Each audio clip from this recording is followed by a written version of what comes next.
republic for which it stands, one nation, under God, indivisible, with liberty and justice for all.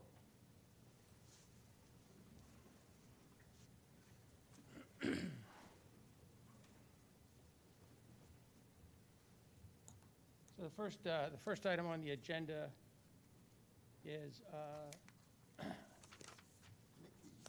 Appeal 3169, the applicant Eastern University, property located 1300 Eagle Road, request for an extension of time for obtaining permits under Section 280-144 of the code, extension until December 29th, 2024.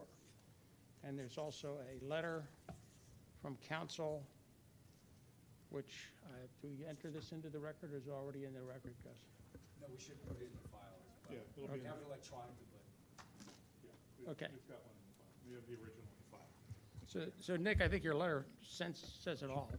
Yep, thanks. Nick Canelli, representing the applicant. My understanding is all the applications for permits are in, and we're just waiting for signatures from the township. So hopefully, this will be resolved pretty quickly. But I will ask for a 6-month extension, just in case something gets kicked back. Okay. So let's take the next item out of order, which is, We're granting that. yes, yes. Okay, thank you. Nick, why don't we take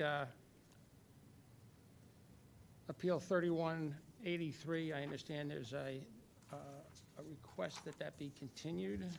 That is correct. That's just for the record, it's Appeal 3183. The applicant is Ryan and Louise Bonner, and the property is located at 223 Rockingham Road, zoned R5 residential. Go ahead. Thank you. And request the continuance.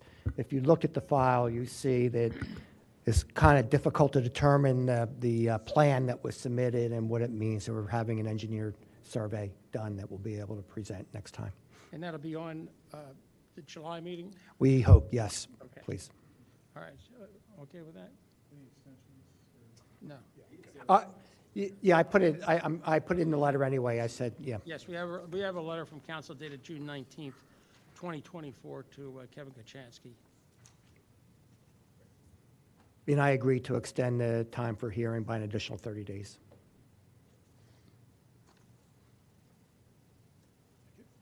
Okay, and that's approved. Okay, thank you very much. The next item is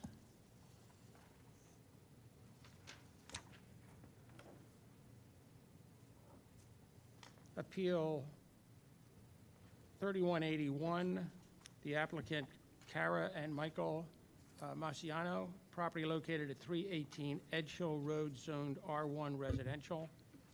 Applicant proposes to construct a pavilion-type structure with a roof and no walls over his existing outdoor hardscape improvement.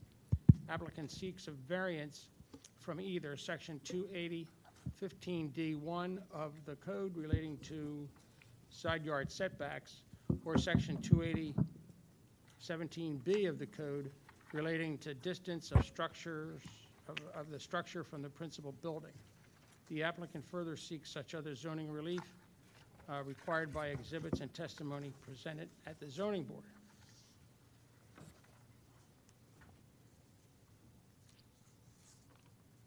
Thank you. By way of introduction, what they're proposing here, they have an outdoor landscaped area that you see here that's been marked as A7 that I'm pointing to. And what they wish to do is just put a covering similar to what is shown as on A12 over that area that protect them from the elements. You'll notice on the plan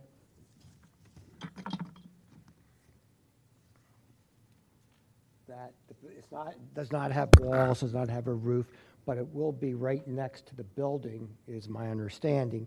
And you'll notice that at the closest point, it is 15 feet from the property line. At the furthest point, it is 28 feet from the property line. You also will see through the testimony and exhibits presented that really it's not impacting any of the neighbors. And in fact, they have spoken to the immediate neighbor, and he has no objection to the pavilion being constructed. I'm going to swear him in, Norma. If you raise your right hand, do you solemnly swear or affirm the testimony you're about to give will be the truth, the whole truth, nothing but the truth? I do. And state your full name, please, Michael Marciano, and spell. Marciano, and my wife, Kara Marciano, Kara. And Thank you. I'm sorry, okay. You both raise your right hand. I swear to you. You did. You swear or affirm the testimony you're about to give will be the truth, the whole truth, nothing but the truth. I do. And your name, Kara? Kara, K-A-R-A. Thank you. Thank you. And one thing I would also like to point out to the board on A8 on the plot plan, on the survey, you'll see how this side lot line cuts off into the rear, which is the reason for the physical hardship here that we'd be describing. Instead of extending back in that direction, it kind of cuts it off. That really cuts off the rear yard and the side yard for this property, irregularly shaped. All right, Michael, I'm going to show you A2, and this is a copy of the deed. When did you acquire the property? In 2003, And who lives there with you? my lovely wife, Kara, and up until a couple of weeks ago, the third of our 3 children who just graduated from college. So it's just the 2 of us and a couple of loud dogs. I'm going to show you it's been marked as A3. And is this an aerial of the property? Yes, it is. And the star is your property on Edge Hill. Yes. To familiarize, Brook Road goes from Conestoga Road through to, I guess, Church Road. And Edge Hill is the first right if you're coming off of Conestoga Road onto Brook Road. Correct. And your property is located here, and you'll see that would you describe it as being heavily buffered from the other properties? It is. As you face the property on our left has a privacy fence and heavy foliage and trees. The property behind us has the same privacy fence with thick trees. And then the area on the right is a newer home that has a fence for their dogs and very high, thick trees. They virtually can't see our property. None of them can. And where you're locating the pavilion would be back in this area, in the rear of your home? Correct. And actually, the home immediately to your right, where the pavilion would be located, is set up front, much closer to the street than your home. Correct. And have you spoken to this neighbor here? Many times, and their exact words were they wholeheartedly support the project and have no objection. I'm going to show you what I've marked as A4. And could you tell the board what that represents? That's the front of our home on Edge Hill Road, and worth noting is the older homes on that street were built in the 1930s, and they're lovely homes and a lovely street. The challenge is that many of the houses were built on the back quarter of the property, and so it leaves virtually no backyard that's usable because we also sit on the side of a hill. So the hardscape was designed to create a flat space so that we could use that section of the yard, and it gets direct sunlight and heat and so forth, and so we just wanted to make it more usable more throughout the year than just in the evenings. Is there a similar style pavilion in your neighborhood?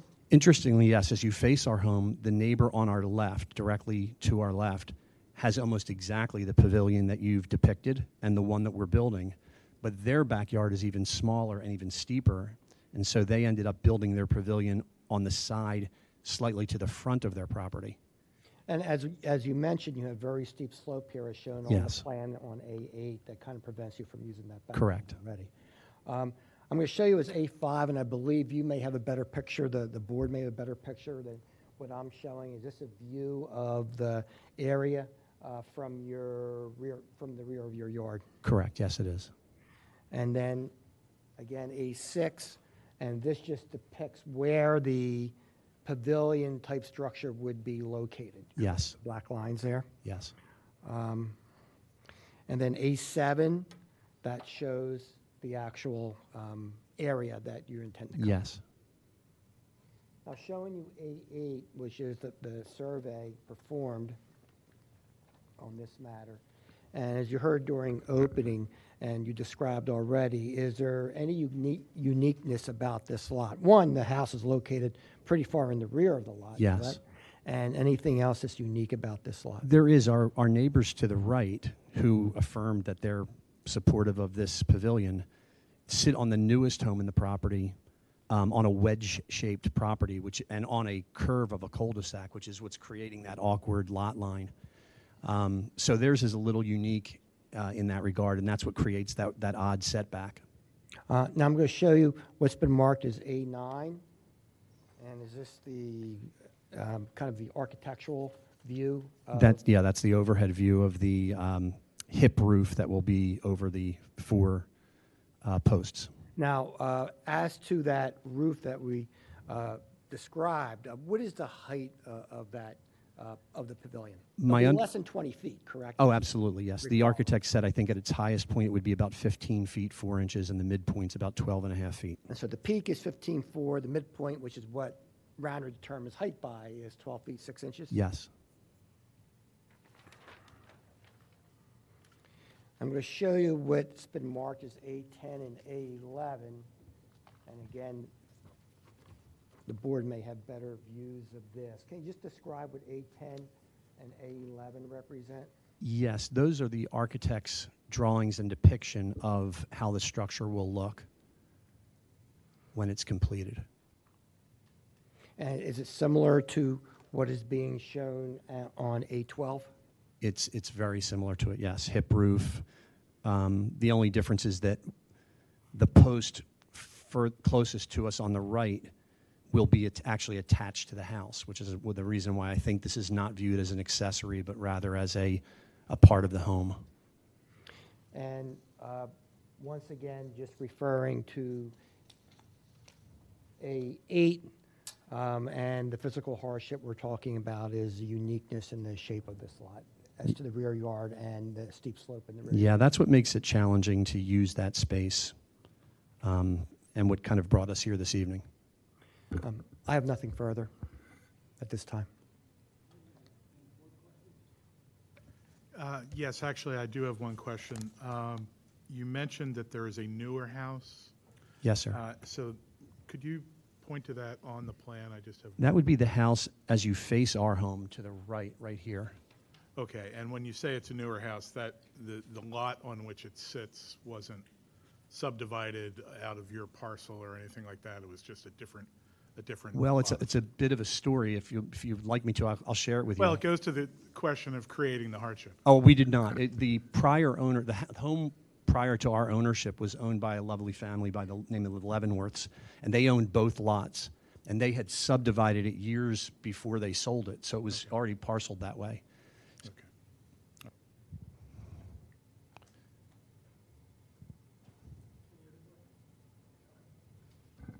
John, I would just ask the exhibits be made part of the record, please. Any public comment?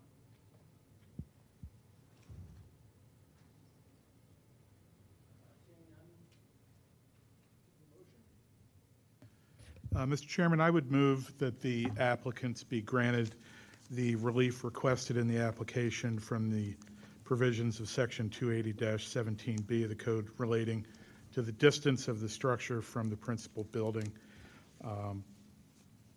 Yeah, that's enough. Second?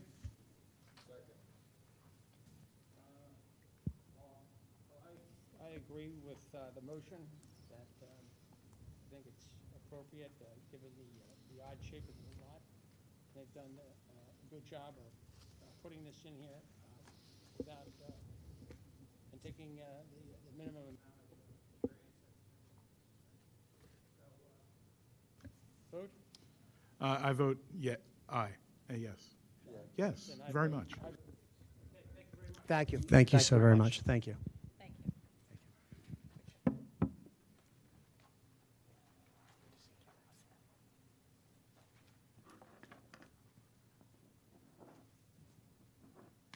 Just to make sure it's unanimous, right? You got everyone as an aye? Mm-hmm. But John, try to remember to put your microphone on. Okay, I was reading your letter. What is that? I don't know, but you're probably calling them downstairs. No, I'm kidding, I'm kidding. This one makes everybody else's go off. Oh, go off. That's a powerful button. Yeah, That's a fine. Okay, the next item. I had to use that once or twice. The next item is appeal number 3182. The applicant is James and Suzanne Slattery, property located at 3 Meadow Crest Road and zoned R3 residential. The applicant proposes to construct a new residence to replace the existing residence on the site. The new construction will disturb man-made steep slopes around the foundation of the existing residence that was created upon construction of the residence in the 1950s. Applicant seeks a variance from section 280.112E to remove the steep slopes to construct the new residence. The applicant further seeks such other zoning relief in accordance with exhibits and testimony presented to the zoning board. Evening, Nick Keneally representing the applicant. This is one of many steep slope issues this board sees frequently, I believe. Again, it's a man-made situation. Actually, if this situation was created after 1992, a permit would have been issued for it, and they wouldn't be before you this evening because it would be considered man-made and would be able to be disturbed. But since it was from 1950, we're appearing before the board this evening, according to code. You'll see in A5, the area of the steep slope. Here's the existing home, and the area of the steep slope surrounds that existing home. We will also show you photos. It basically is the foundation planning and grading for the home that has created the steep slopes. Norma? Okay, raise your right hand, I'll swear you in. You swear or affirm the testimony you're about to give will be the truth, the whole truth, nothing but the truth. I do. And state your full name and spell it. James, James, Slattery, S is in sugar, Lattery. And just so the board knows, Jim is here, and also the engineer, John Anderson, is here also, and he will testify after Mr. Slattery as a witness. So if you have more detailed engineering questions, Mr. Anderson would probably be the right person to ask. Jim, you're the owner of the subject property with your wife, I am, and when did you acquire it? in 2007. Where do you live? I live directly across the street On Meadowcrest. on Meadowcrest. All right, and why did you purchase this property? I purchased that property to house my mother. She had lived in Bryn Mawr her whole life and got very elderly and got to the point where she still wanted to live independently, but because I owned the house across the street with my wife and my children, we gave a support system where she could live independently for many more years. And I'll show you what's been marked as A2, and is this the deed to the property? Yes, A3 is an aerial view, and again, your property is shown as the arrow on the aerial, is that right? that is the house that currently, I live right here in this But I'm house. saying this is the property. That we're is the talking property, yes, about. And you live right immediately across the street. that is correct. And it is a private road off Chew Lane and Radnor Road? That's correct. And actually, I'll show you what's been marked as A4. And is that Radnor Road heading longwise there? Yeah, that would be going north-south because Right. Lancaster runs east-west, so. And then this is Meadowcrest here? That is Coming up? Chew Or here, right. and then Meadowcrest veers off of it right, I can show you on the plan here. We got to probably open this a tiny bit more. Right here, so Chew turns and goes down this way, Meadowcrest starts here and goes up.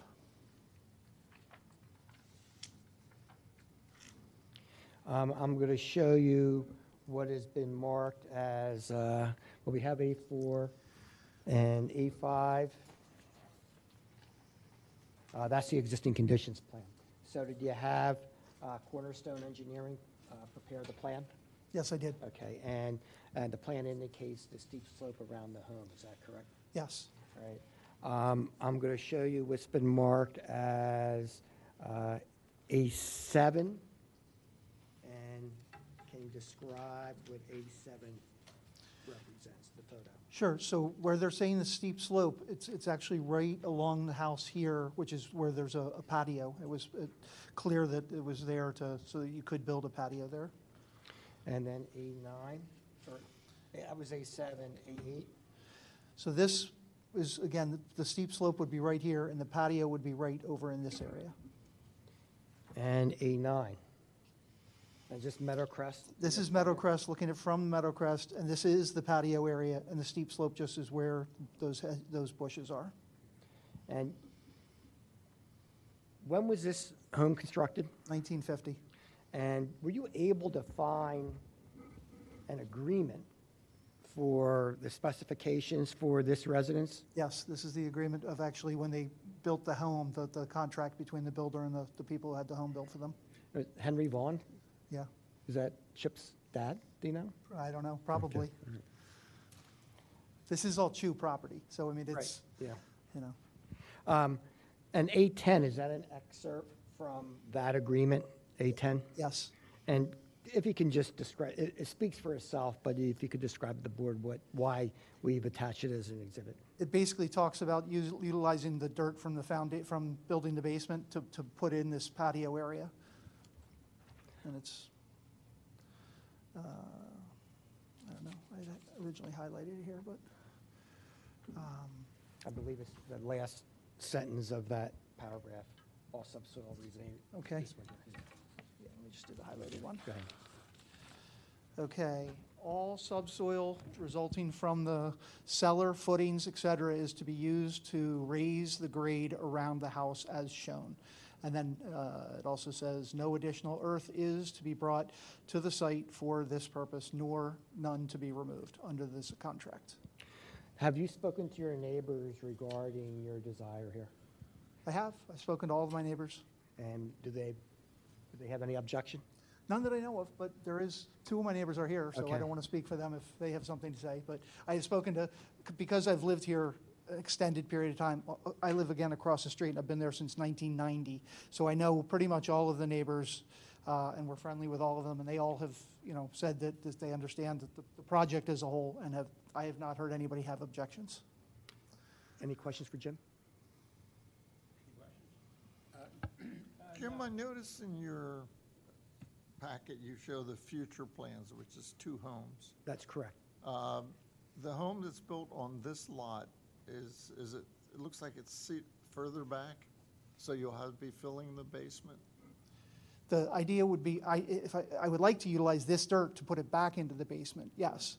And then to put a home a little bit farther back from the road. Thank you.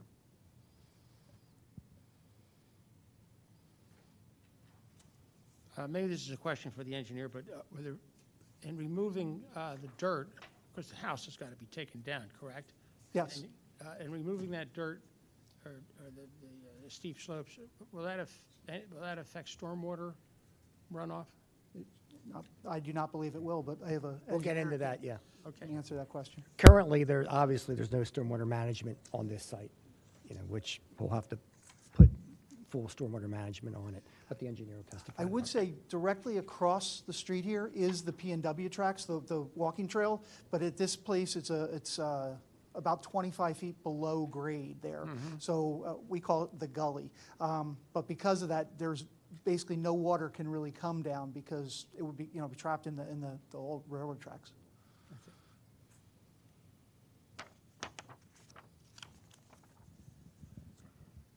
Any other questions from the board? Okay. Do you want to move your exhibits? Well, I have more, yeah. okay. We're going to hear from the engineer. Okay.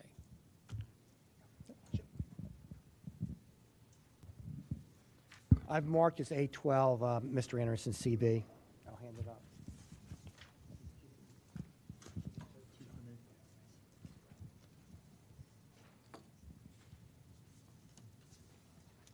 Thank you.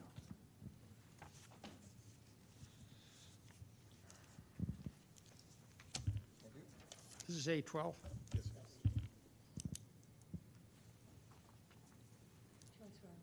Please. You swear or affirm the testimony that you give will be the truth, the whole truth? I do. Thank you, and state your full name. John Anderson, Anderson. John, what's your profession? I'm a civil engineer. I work for a company, I'm part owner, and I work for a company, Cornerstone Consulting Engineers and Design Services. Been practicing engineering for over 25 years, licensed in several different states, primarily earned my license for civil engineering in the state of Pennsylvania. And you're a registered civil engineer in the state of Pennsylvania? That's correct, yes I am. And have you appeared before this board and other boards of the township before? Yes, I have. And have you been qualified as an expert in civil engineering? Yes. I would offer Mr. Anderson as an expert in civil engineering. Without objection. Thank you.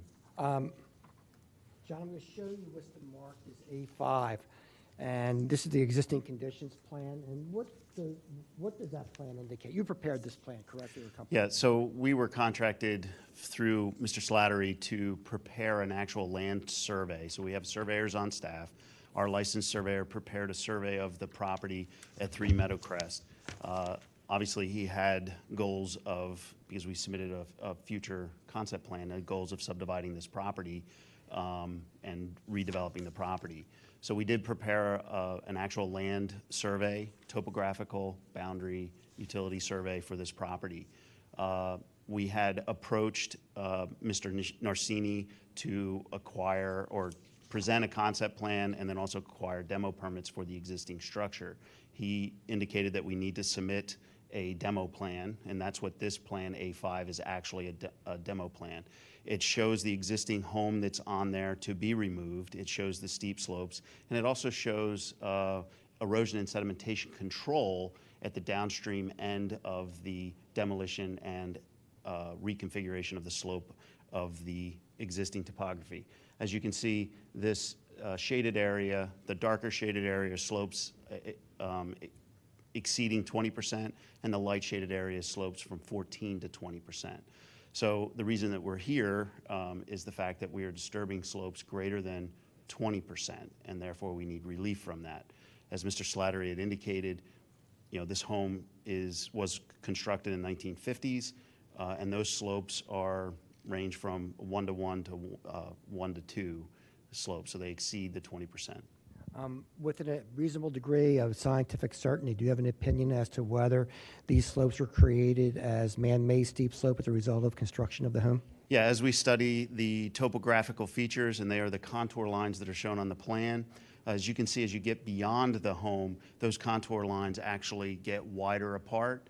So they are slopes less than 14%, in the neighborhood of 11%.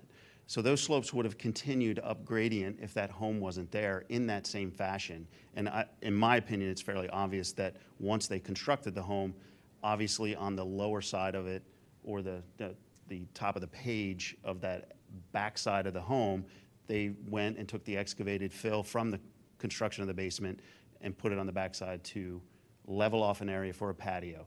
And in order to do that, you create slopes in excess of 20%.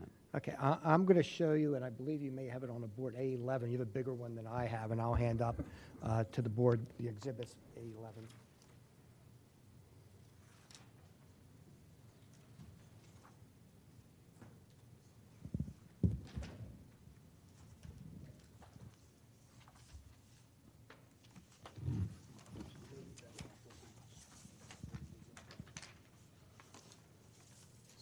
Is this different than the A11 that was in the package? It looks the same. It's close to the same. There were a couple of typos on the one that I had sent, and this has just got some of those typos cleaned up. That's all. It's pretty much the same plan. And just showing you A11, and what does A11 represent? A11 is a conceptual subdivision plan. Once the home is removed, and we would go through the subdivision and land development process in Radnor Township and hope to gain approval of a 2-lot subdivision. So there's an existing home, or we call it a 1-lot parcel. This would become 2 lots, adding 1 additional single-family residence. So it's a conceptual subdivision plan. And is there currently any stormwater management on this site? There is no stormwater management to speak of on the property. And what would be the township requirement for stormwater management if this was approved? We would have to go through the subdivision land development process and prove that we meet all the regulations of stormwater controls within the Radnor Township ordinances. And I'm sure you folks are very familiar that there are extensive regulations that we would have to comply with. And that would mitigate the additional impervious coverage on site. We also have to take existing impervious back to a vegetated portion. So it really restricts the amount of stormwater that runs off the site post-construction. Have you reviewed the Radnor Township steep slope ordinance? Yes, I have. I'm going to point it out to you as 280-112. That's correct. Slope controls, and it starts as Section A. Is intent of this section to control the development of land in areas containing steeply sloped land for the following purposes. And Radnor defines steeply sloped land as over 20%. That is correct, yes. So the shaded, the later shaded area, that's less than 20%, but according to the land development ordinance, you have to show it. That is correct. Now, going through the reasons for the slope controls in the Radnor ordinance, the first one is to limit erosion and sedimentation. And all this is, if you're going to testify, as to a reasonable degree of scientific certainty. Does this project and its removal of these steep slopes cause any concern regarding erosion and sedimentation? No, and then the previous plan to this, the A5 plan, was a demolition plan that showed erosion and sedimentation control features in the form of compost filter sock, construction entrances, and so forth. Once the land is regraded and those slopes are removed, it would then need to be stabilized through vegetation. Typically, it's hydroseeded, and then once that vegetation stabilizes, we can remove the erosion and sedimentation controls. And so that would bring it into a stable condition. Those slopes would be eliminated with the demolition of the home. Then the second item is to protect watersheds and limit increases in stormwater runoff. And you kind of addressed this already, but if you could address it again, does it have any effect on watersheds or stormwater runoff? Not for basically demolition of the existing home and removal of those steep slopes. It would lessen the steepness of the slope, and we would stabilize the ground around it. And as to stormwater runoff, would it improve the stormwater runoff from the site by doing the necessary engineering and stormwater management? So in the first phase of demolition, you'd actually eliminate impervious coverage and stabilize that area. So yes, it would reduce stormwater runoff. In the proposed condition that we're showing you, once we went through the land development process and obtained approval, the stormwater management design would have to meet the regulations of the township ordinances and reduce volume and rate of flow leaving the property. Would the removal of these steep slopes increase the possibility of landslides and soil subsidence? No, it would not. Number 4 on the list is to maintain adequate foliage cover on hillsides. Is this really a hillside here? No, it is not. And so we would be bringing, we would reseed the property after the demolition of the home in that intermittent phase between the approval of that subdivision plan. Would it have any effect on the streams in the area by increasing sedimentation and pollution? No, it would not. We would control the sedimentation and keep it from leaving the site. Thank you. That's all I have for this witness at this time.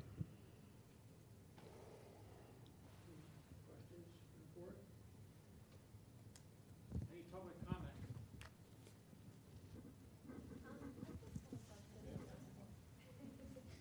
Hey. I don't know how these really work, so. You have to come on up and be sworn in. Oh, okay.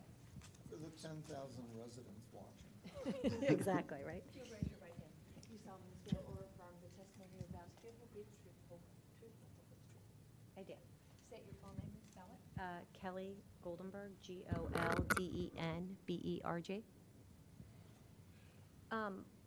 I really just have more of a question in terms of, so our property, we live at 11 Meadowcrest Road. So our property's on the, oh, I'm sorry. So we live at 11 Meadowcrest Road, and our property is on the right of the second house. So it would be this one, right here, this long one. So it's a carriage house. It's the carriage house right there.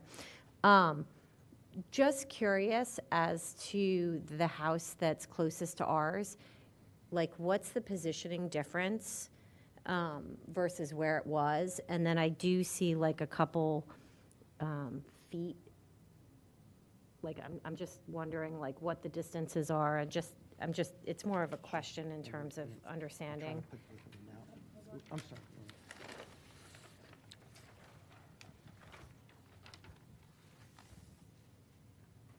John, do you want to? Certainly. The existing building or residence is in this location. So it's, a certain distance away from your property line. The proposed concept, and again, this is not approved, and we would have to go through a subdivision land development process where you can then, come out and talk to the planning commission and so forth. But this home, so if you can see the steep slopes in this area, That's where the existing dwelling is, and then this proposed would be closer. So we're 25 feet off of, 25.7 feet in the concept plan from the property line. So Okay, I guess, be right here. are you okay, Andy, if I guess my just concern, or maybe it's just to bring up, because ours is a carriage house and it's very close to the edge of our property, any structure that moves much closer to ours is going to feel like it's right on top of ours. I know that there's probably specific distances and everything, and I'm not questioning Jim, I'm just bringing this up, because this is something to just, I guess. I don't believe that's really pertinent in the discussion tonight. Okay, that's But fine. you'll have a chance, because this is all going to have to go through planning and then to the commissioners for the subdivision.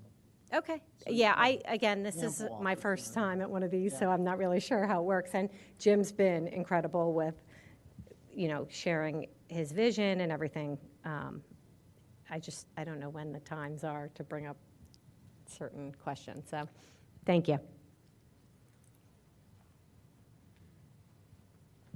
Any other public comment? Okay, Just request the exhibits be made part of the record, please. so that would be Exhibits A1 through A12? 12, correct. Okay, without objection.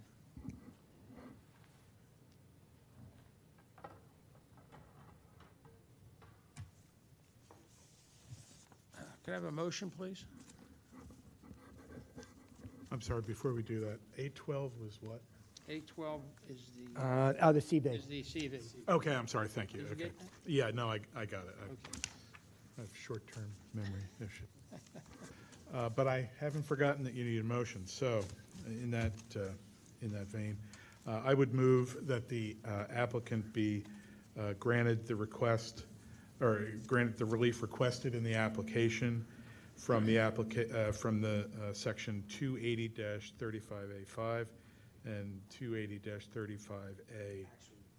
Oh, I'm sorry, I'm skipping it. I'm sorry, one up. Okay, let me start over. The applicant be granted the relief requested in the application from section 280-112E to remove steep slopes to construct a new residence in accordance with the plans and testimony presented here this evening. Second? Second? I support the motion. I think it's actually going to work an improvement on the property, removing the steep slopes. And I think the engineer's testimony helps to demonstrate that so very clearly. So I'm in favor of the motion. Can we have a vote? Everybody in favor? Can I comment? Aye. Yes. Thank you. I too am in favor of the motion, but I do point out that when I first took a look at what was originally A11, I was also struck by the proximity of the proposed new structure to the adjoining lot line. And obviously, that's a saldo issue. It's not a zoning issue per se. But I think that there will be an opportunity, and I encourage everyone that's affected by the proposed redevelopment to participate at the appropriate time when the application is made to the Planning Commission, and thereafter discussion before the commissioners to the extent that there's any discomfort with what is being proposed. But that having been said, I'm in favor of the motion. John? In favor? And I'm in favor, so it's unanimous. Thank you, everybody. It appears that there's no further business before the board this evening, so we're adjourned. Thank you. No meeting for August? Is that what we think? August, right. As of right now, no. The board usually takes off in August, does not meet in August. We do have 6 appeals so far scheduled for July. That's right, yeah. I sense a lot of no's. Yeah. Is that before or after the continuation? Including. Okay. Board, just two things just to update you. We talked about the amendment that is in front of the commissioners for the parking, which may affect one of the appeals for next month. Planning Commission did comment on that with some comments, so they did pass a recommendation that is in front of the commissioners. It has been introduced at their July meeting. It will be up for a hearing, which is 3 days before this board meets. And they also were favorable, so that ordinance amendment also included the extension from 6 months to 12 months for the continuances. So that is in front of the commissioners. Gus, on a case like that where it gets approved